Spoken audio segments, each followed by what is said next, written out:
og lære at holde dem alt det, jeg har befalet jer. Gå hen og gør alle folkeslag til mine disciple i det, I døber dem, og lære at holde dem alt det, jeg har befalet jer. Dengang jeg var konfirmand, gik til konfirmandundervisning, der blev vi overhørt i lidt af hvert, kan jeg godt sige. Der var der jo simpelthen... Det var ikke små ting, vi skulle kunne. Vi skulle jo igennem en 15-20 historie fra Det Gamle Testamente, og vi skulle kunne en 15-20 kapitler i Nyt Testamente udenad. Vi skulle kunne en lille katekismus udenad, og fader vores trosbekendelse. Det var en selv, for det var ligesom, hvis læreren spurgte om, hvad er 2 gange 7 og sådan noget. Det snakkede vi slet ikke om. Og vi blev hørt i det på selve konfirmationsdagen. Så gik præsten simpelthen op og ned igennem midtergangen der, så spurgte han, og ved den arme stakkel, som ikke kunne sine ting. Konfirmation kunne der slet ikke blive tale om. Det var virkelig meget, meget seriøst. Nu er det så også meget, meget længe siden, og det var helt oppe i Hirtshals, som er noget af det nordligste, man kan komme i Danmark. Jeg kan huske min konfirmationsdag. Jeg sad der, ikke også? Kirken var propfuld, hele familien var til stede. Jeg sad i mit matrostøj og vandkæmmede hår og julelys i øjnene. Og så i det øjeblik, præsten spørger om trosbekendelsen, den her alligevel ret lette ting, så er jeg minsandten den eneste, der har fingeren i vejret. Og min familie ikke, de så det. De så, at jeg var den eneste. Og der var julelys i øjnene på dem. Og så kløjs jeg i det. Jeg snublede i det. Og jeg kunne den ikke rigtig alligevel. Og præsten måtte hjælpe mig igennem, og jeg rødmede helt op til hårrødderne. Og min familie rødmede. Jeg bragte skam over slægten. Det har hængt ved os lige siden i Hirtshals. Min mor, hun bor der stadigvæk, men jeg besøger hende meget sjældent. Måske overdriver jeg lidt nu. Og det er jo sådan lidt tankevækkende. Jeg ved, om jeg ikke burde gå til psykolog for det her. Men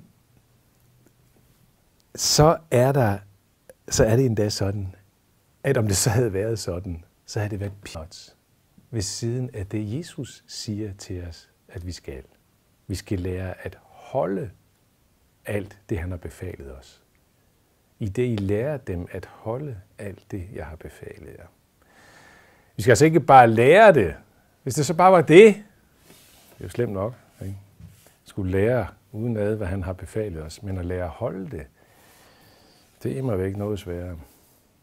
Der går en historie om en af disse, dem man kalder ørkenfædrene, nogle af de her eneboere, sådan fra 300-400-tallet nede i Egypten og Syrien, og sådan, som trak sig tilbage og boede derude ene og alene, og som læste meget i Bibelen og bad og gjorde ved. En af dem, ørkenfaderen Pambo, blev han kaldt.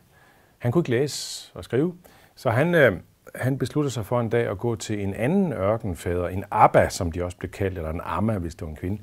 En Abba, så spørger han så denne Abba, kunne du lære mig en salme fra Det Gamle Testamente uden ad? Og det vil han gerne. Så han bladrer lidt, og så finder han frem til salme 39. Og så begynder han at læse den, men han er ikke kommet ret langt. Han har faktisk kun fået læst første vers. Så rejser Pambo sig og går sin vej. For han tænkte, at han havde mere end nok udfordring i bare det ene vers. Altså ikke bare at lære det udenad, men at skulle lære at holde det. Verset lyder sådan her: Jeg tænkte, jeg vil vogte på min færd, så jeg ikke synder med tungen. Så han synes, der var mere end nok i det ene vers der. Så efter 6 måneder, så besøger han så den gamle Abba, den gamle ørkenfader igen, og han bebrejder ham, at han ikke har set ham i 6 måneder. Det er altså lidt længe siden. Og så undskylder Pambo sig med, at han endnu ikke har lært at leve efter det her bibelvers, som han fik med sig. Der er gået 6 måneder, men han har ikke lært det endnu. Den her historie går lidt videre ud, og andre hører om den, og så mange år senere, så møder han en af hans bekendte, som kommer til ham, og han har så hørt historien, og han spørger ham så, nå, hvad så? Har du så lært verset nu? Så svarer Pambo, selv efter 19 år finder jeg det svært.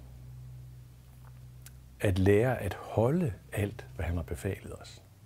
Historien sætter det på spidsen, men det er altså der, vi er. Det er det, det handler om.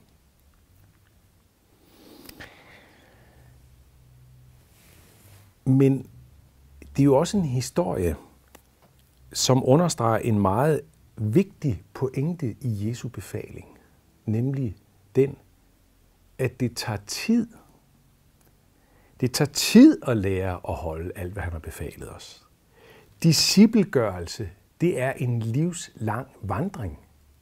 livslang, som handler om vedvarende fordybelse, vedvarende læring. Og dermed er undervisning en meget vigtig del af missionsbefalingen, af mission. Undervisning er en vigtig del af mission. Og det ser vi også meget tydeligt i den allerførste kirkes tid. Vi ser det i apostlenes gerninger. Vi ser jo, at Peter, Paulus, Apollos osv., at de brugte rigtig meget tid på at undervise de nyomvendte. Det handlede faktisk ikke først og fremmest om hurtige gademissioner og hurtige omvendelser. Ikke et ondt ord sagt om det, men det var ikke det handlede først og fremmest om. Det handlede tydeligvis meget mere sådan tidsmæssigt om grundig og vedvarende undervisning af mennesker. Vi kan også tænke på Jesu lignelse som sædemanden, som spreder sædekornet. Umiddelbart så kan man sige, at den lignelse den lægger jo op til måske egentlig bare, at det hele skal bare spredes, og der skal bare spredes mest muligt af Guds ord, mest muligt sæd til flest muligt på kortest mulig tid. Bare sprede uden bekymring om, hvad der så sker hvad der sker med sæden der. Men i Jesu udlægning af den lignelse, der bliver man klar over, at de forskellige typer jord, som det vokser op af, at det har vældig meget at gøre med, om det får lov til at slå rod, og slå rigtig god rod. Og det at slå god rod, det at få lange, dybe rødder, det kræver tid og flid, det kræver tid og undervisning, det kræver bibelundervisning, det kræver kristendomsundervisning af alle mulige forskellige slags. Og det er alt sammen enormt vigtige missionsredskaber. At lære dem at holde alt det, jeg har befalet jer, det kræver simpelthen tid og grundighed. Oplæring, kunne vi sige. Nyvagte, nyomvendte mennesker, som er begyndt at komme med i vores fællesskaber, har i den grad brug for regulær undervisning, hvis de skal blive disciple. Det vil sige mennesker, der holder alt, hvad Jesus har befalet os. Og det minder os om en anden pointe, nemlig at der er mange måder at lære andre at holde alt, hvad Jesus har befalet os. Der er mange måder at gøre det på. Direkte evangelisation, det er en måde, og den kan jo i øvrigt findes i mange varianter. Nogle har gaven til, nogle har en slags drive til at gå meget sådan direkte på mennesker i samtale. Altså gademissionstypen, de findes. Dem, der har den gave der til det der. Meget sådan direkte, umiddelbare, spontane møde med mennesker, de findes. Der er nogen, der kan det fra prædikestolen, så at sige, dette evangeliserende, som de har i deres forkyndelse. Nogle er ansat som missionærer og har gaven til det. Andre kan det der med bare at invitere og kunne gøre det igen og igen, og er udholdende med det, og har sådan en udslukkelig tro på, at det skal nok lykkes at få ham dermed. Andre er gode til smågruppen, til samtalen på tomandshånd osv. Men så er der også det der med undervisning, ikke? Det hører også med. Også i forskellige varianter. Nogle får det jo som deres primære opgave, som det de bruger det meste af deres tid på. Altså, det kan være missionærer, ikke også, både indenrigs og udenrigs. Det kan være præster, det kan være sekretærer, bibelskolelærere, det kan være fritidsforkyndere, det kan være mennesker, som taler eller underviser ved kristendomskurser, alfakurser og hvad har vi. Og nogen skal undervise underviserne. Altså nogen skal, sagt på en anden måde, nogen skal sidde og boge den det meste af deres liv, forske og den slags. Og det skal de gøre. Og det gør de med præcis samme formål som de andre, for at mennesker i alle folkeslag må lære at holde alt det, Jesus har befalet os. Men det stopper slet ikke der med kaldet til at lære andre at holde alt, hvad Jesus har befalet os. Det er faktisk grænseløst. Det er virkelig grænseløst. Alle er med i det. Alle Jesu disciple. Ikke kun dem, der sådan har evangelistens nådegave. Ikke kun dem, der er gode til at prædike, gode til at vidne, gode til at snakke om deres tro, argumentere, undervise og forske og den slags. For det handler jo i virkeligheden om alt det, Jesus har befalet os. Det lille ord alt er meget vigtigt. Hvad er alt det, han har befalet os? Det er på en måde alt. Jesus har først og sidst lært os frelsens vej, og det er centrum, kan man sige, i det hele. Det er det afgørende. Det er det, uden hvilket alt andet vil blive retningsløst og tomt på en måde. Men det er ikke det eneste. Jesus har for eksempel i bjergprædiken lært os om det retfærdige liv. Lært os om at elske fjenden. Lært os om barmhjertighed, om omsorg, om medynk, om gavmildhed, om konkret omsorg osv. Alt sammen virkning af frelsens budskab. Man kunne sige det på en måde, sådan billedligt talt, en slags forlængning af korsets arme, eller man kunne sige på en anden måde, det er så at sige korsets tværgående arm. Du har den lodrette, som er forholdet til Gud, frelsen i midten der, ikke? Det afgørende. Og så er der den tværgående arm, som handler om det, alt det andet i forhold til mennesket, medmennesket. Hvordan skal mennesker lære at holde det? Ved at lære om det? Ved at blive undervist i det? Ja, selvfølgelig. Det hører med. Men ikke kun det da. De skal også se det.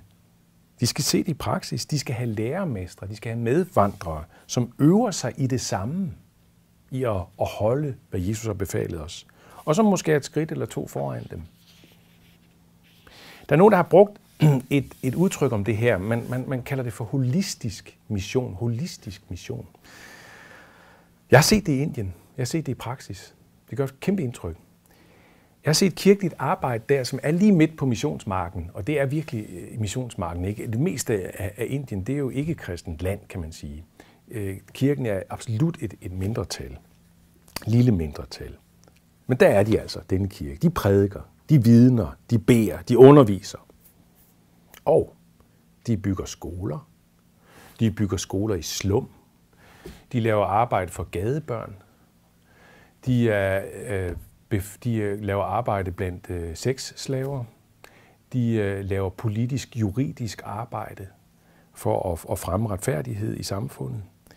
De sørger for lægehjælp, laver sygehuslignende arbejde. De laver økonomiske hjælpeprogrammer i forholdsvis lille skala for alle de ringeste i samfundet, for de samfundsudstødte, som der er rigtig mange af i Indien, rigtig mange, og så videre, og så videre. Alt sammen i organisk forbindelse med det ene nødvendige, den frelsende tro på Kristus. Der er sådan en vidunderlig sammenhæng i det hele. Det er ikke sådan noget, at det er ikke skilt på en eller anden irriterende måde. Det hænger sammen, organisk sammen.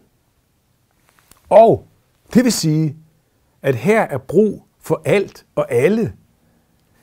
Den, der på sygestuen lærer en tidligere sexslave at bruge en symaskine, så hun kan få sig en indkomst og leve af noget andet. Eller den, der er god til at lære børn at læse. Eller advokaten med den høje uddannelse, som kan det der med lov og regler, som kan undervise i det også måske. Køkkenarbejderen, som kan lave mad til gadebørnene. Eller fodboldentusiasten, som kan lave fodboldkamp eller sådan noget for gadebørnene. Og så videre, og så videre. Der er faktisk ingen grænser for, hvem der kan være med. For hvem der er med i missionen. For hvem der kan lære mennesker at holde alt det, Jesus har befalet os. Der er ingen grænser. Og Jesus gav den her befaling til hele sin kirke. Og det vil sige til helheden af sin kirke. Den er ikke givet til den enkelte. Du skal gå ud og så videre. Det er givet til kirken som helhed. Der er jo ikke nogen enkelt person, der kan alt det her. Ikke det halve heller. Ikke engang en 10. del, en 20. del. Der er brug for alle hænder, munde, fødder, talenter, gaver, uddannelser, for at kunne realisere det, som Jesus beder os om at gøre i missionsbefalingen. Så der er ikke nogen, der kan sige i missionsbefalingen, nej, det er nok ikke lige mig, det er nok ikke lige der, mit kald ligger. Jo, det gør det. Det gør det da i høj grad. Det er lige dig. Luther, han har et udtryk for det. Han kaldte det at tjene Gud i kald og stand. Det var hans ord for holistisk mission. At vise verden, at Jesus er herre i hele mit liv. Også det, der bare er mit ganske almindelige hverdagsliv, som lærer, som sosu-assistent, som matematikstuderende, hvad som helst. Du er i mission, når du går der på plejehjemmet og plejer de gamle.